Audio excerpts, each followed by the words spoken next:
1970 оны дундуур Москвад байрладаг Америкийн нэгдсэн улсын элчин сайдын яамныхантай нэгэн Орос инженер холбогдох гэж олон удаа оролдлого хийсэн байдаг.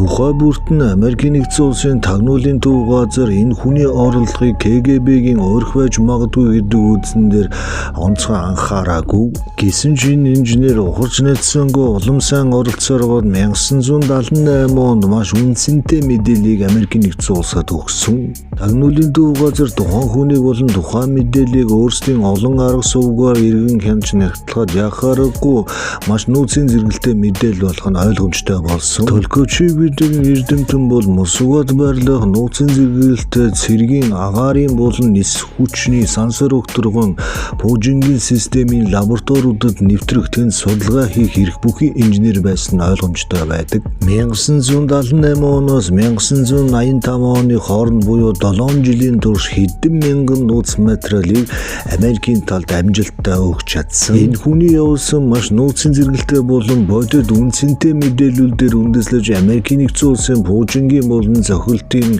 сансар огторгүй ер нь бүх төрлийн зэвсэглийн хурд хүч маневр Оросоос 20 жилээр төрүүлж эхэлсэн байдаг.